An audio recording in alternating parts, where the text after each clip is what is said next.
In November 2013, when Typhoon Haiyan, locally known as Yolanda, tore through the central Philippines, it was estimated that 44 million coconut trees were either damaged or destroyed, and this affected almost 2 million farmers in the Visayas region.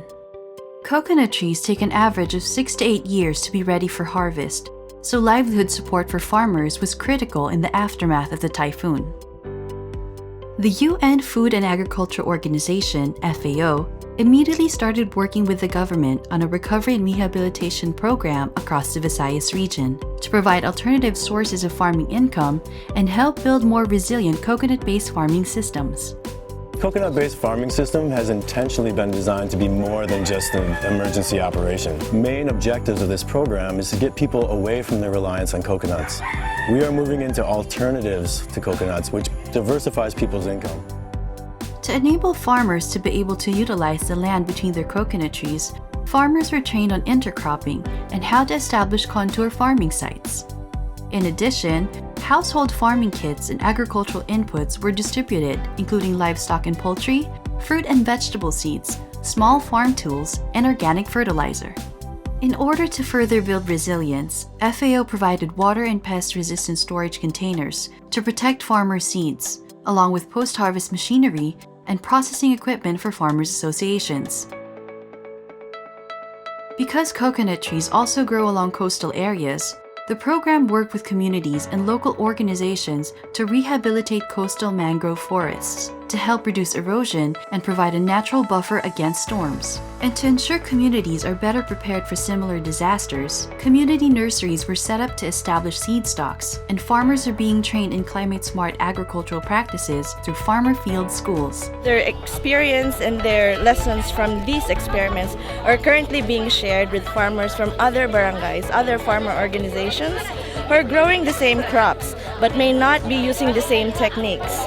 So it's really interesting because then we have farmers from different areas learning from each other, and that's what we're doing as FAO. We're facilitating that learning. In line with FAO's accountability to affected populations, the views of communities were taken into account so that both the process and what is being delivered address their needs, especially for the most vulnerable. Indigenous communities often live in very isolated and remote areas, making them some of the most susceptible to natural disasters. For Shirley Kalinawan, a farmer from the Manobo tribe, the support has meant they're now producing crops again. Dako po ng kaalaman kay kami talaga ng mga tribe. Karon pa mi naka-obserba nga naa diay pamaagi sa pakabuhi nga ingana. So karon nakapamaligya namin sa gulay, tapos nakatabang po sa among mga pamilya. Typhoons like Haiyan can no longer be considered exceptional events, which is why FAO is continuing to support the government and those whose livelihoods are based on agriculture during the recovery and rehabilitation process. The Philippines is the third most exposed country in the world to natural disasters. Through our interventions, we are looking not only to restore the livelihoods of these agricultural communities affected by disasters, but we're also looking at strengthening the resilience so that they can better face and prepare for the next natural disasters. The partnership between the Philippine Coconut Authority and FAO provided an opportunity to work together and do things better and really touch the lives of the millions of coconut farmers who have been affected by this worst typhoon in the history of the Philippines. Thanks to support from the international community, funds have made a life-changing difference. Through the program, 35,000 vulnerable coconut farming families are in the process of developing more diversified and resilient livelihoods, which will benefit more than 200,000 people.